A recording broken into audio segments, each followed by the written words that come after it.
அந்தம்மா இறந்ததில் சந்தேகம் இருக்கிறது, இதை சொல்லு. அவன் அப்பல்லோக்காரன் சொல்கிறான். இல்லை இல்லை இல்லை இல்லை அந்த டாக்டர் சீதா சொல்கிறாங்க, இல்லை இல்லை தப்பு நடந்திருக்குன்னு. அப்போ நான் சீதாவை அரெஸ்ட் பண்ணேன். என்ன நான் அந்தம்மா டாக்டர் இல்லைன்னு இப்போ அப்பல்லோ சொல்கிறான். நான் தப்பு சொல்லலை. அப்புறம் ஏன்டா இத்தனை நாளாக அப்பல்லோவில் இருந்தாங்க அந்தம்மா?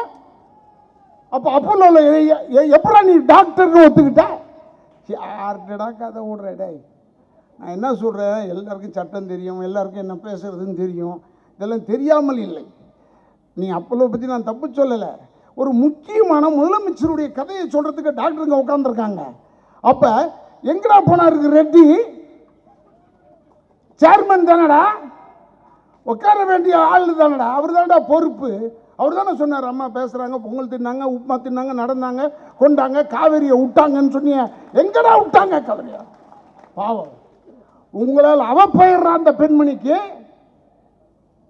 இப்போ கூட சொல்கிறேன், நீங்கள் எங்கே போன கேட்டால் என் பேத்திக்கு ஃபங்க்ஷனு, அதனால் 3 நாளைக்கு முன்னாடி ஏன்டா போனேன்?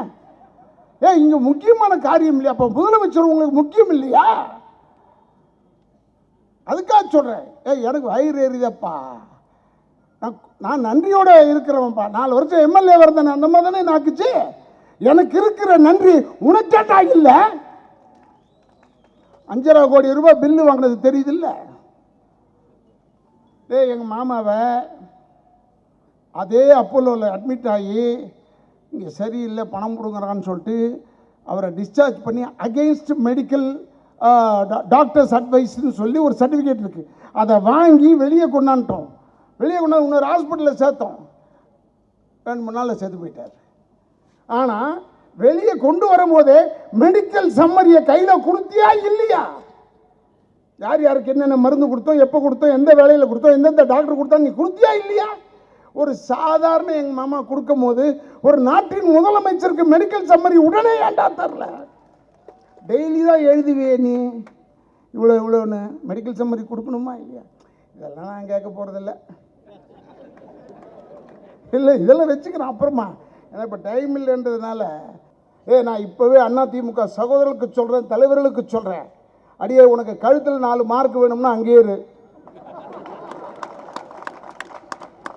இல்லை பச்சை குத்தணும்னா சொல்கிறேன், நான் வேறு எது தப்பாக சொல்கிறேன் இல்லையா? 4 பச்சை குத்துன மாதிரி குத்திடுவாங்க, ஜாக்கிரதை. அதனால் சொல்கிறேன், தப்பிச்சுங்க எல்லோரும். இது நாங்கள் சொல்லியிருப்பேன், நான் உங்களுக்கெல்லாம் தெரியும், தவறாக சொல்லவில்லை. ஏன்னா அது அப்படித்தான். நான் எல்லாம் ஏன் வந்து சேர்ந்தேன்? ராதாரவி என்னடா இப்போ இனிமேல் ஒரு பேர் சொல்ல முடியாது என்னை பார்த்து. இல்லை அவர் அம்மா வந்து என்னை வந்து கூப்பிடும் போது முழுசாக இருந்ததுடா அதிமுக. இப்போ செதர் தேங்காயா இருக்கடா, நான் எங்கடா போய் நிற்கிறது? ரோஷம் உள்ளவன் எவனா நிற்பானாடா? நான் வந்து அண்ணன் ஓபிஎஸ் பற்றிலாம் நான் பேச மாட்டேன், நல்ல மனுஷன். அவர் பாட்டுக்கு புரியாமல் வந்து இந்த எண்ணெய் கரை சேர்ந்தது இல்லை, எண்ணெயை அகட்டி விட்டோம், இவரை அகட்டிட்டாங்க கடைசியில். அந்த எண்ணெயை தான் அகட்டிட்டு இருக்காங்கன்னு அப்புறமா தான் புரிஞ்சுது எனக்கு. நல்ல மனுஷன் அவர். என்ன செய்யுது? அடி வாங்கினதே 3 நாள் கழிச்சு உரைச்சிருக்குன்னா பாரு. என்ன யாராவது இப்படி அடித்தா உடனே ஏண்டா அடிக்கிறான்னு கேட்க மாட்டோம்.